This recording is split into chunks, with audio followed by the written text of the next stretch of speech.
Class 12th के कई students ने जब री इवैल्यूएशन के लिए अपनी आंसर शीट्स मंगवाई तो उन्होंने देखा कि सही जवाबों को भी गलत मार्क किया गया है। कहीं पूरे स्टेप्स होने के बावजूद मार्क्स काट दिए गए तो कहीं आंसर्स चेक ही नहीं हुए। और अब इस पूरे विवाद के बीच एक और बड़ा खुलासा सामने आया है। नमस्कार, आप देख रहे हैं न्यूज आई और मैं हूं आर्या पटेल आपके साथ।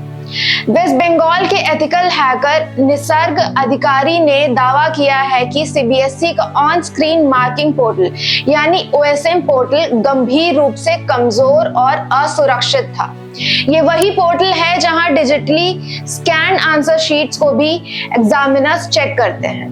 हैकर का कहना है कि पोर्टल में इतनी बड़ी सिक्योरिटी कमियां थी कि कोई भी इम्पर्सोनेटर एग्जामिनर यानी बहरूपिया या नकली परीक्षक बनकर लॉगिन कर सकता था और अब स्टूडेंट्स के मार्क्स तक बदल सकता था।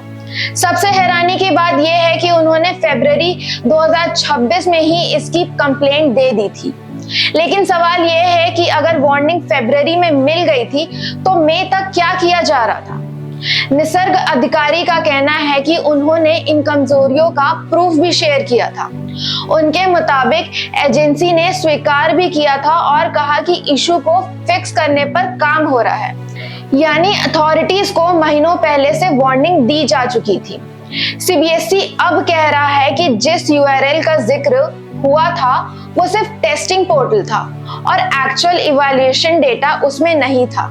लेकिन अगर सब कुछ सेफ था तो फिर आईआईटी मद्रास और आईआईटी कानपुर की मदद क्यों मांगी गई? एजुकेशन मिनिस्ट्री की टेक्निकल टीम्स इन्वेस्टिगेशन क्यों कर रही है? क्या सच में सब कुछ कंट्रोल में था या फिर मामले को दबाने की कोशिश की जा रही है? ये सिर्फ एक टेक्निकल इशू नहीं है, ये लाखों स्टूडेंट्स के करियर का सवाल है। 4 लाख से ज्यादा स्टूडेंट्स ने स्कैन कॉपीज के लिए अप्लाई किया है। मतलब घपला और असंतुष्टि कितनी बड़ी है इसका अंदाजा आप लगा सकते हैं। Competitive exams, college admissions, scholarships सब इन्हीं मार्क्स पर डिपेंड करता है। अगर इवैल्यूएशन सिस्टम ही क्वेश्चनेबल हो जाए तो स्टूडेंट्स किस पर भरोसा करें? सबसे बड़ा सवाल है कि सीबीएसई ने इस मैटर को इतने हल्के में क्यों लिया? जब वल्नरेबिलिटीज फ्लैग हो चुकी थी तब तुरंत एक्शन क्यों नहीं हुआ? क्या बोर्ड स्टूडेंट्स के फ्यूचर को लेकर सीरियस है भी या नहीं?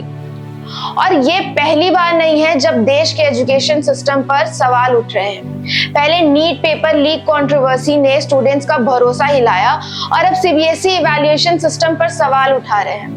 हर बार इन्वेस्टिगेशन का वादा होता है, कमिटीज बनती है, क्लैरिफिकेशंस आता है। क्या किसी ऑफिसर पर एक्शन होगा? क्या स्टूडेंट्स को एश्योरेंस दिया जाएगा कि उनके मार्क्स सेफ है? और सबसे जरूरी, क्या भविष्य में ऐसी लापरवाही दोबारा नहीं होगी? क्योंकि ये सिर्फ डेटा ब्रीच का इशू नहीं है, ये भरोसे का मुद्दा है। ये रिपोर्ट आप देख रहे हैं न्यूज आई पर। अगर वीडियो पसंद आई हो तो वीडियो को लाइक, शेयर, सब्सक्राइब जरूर करें।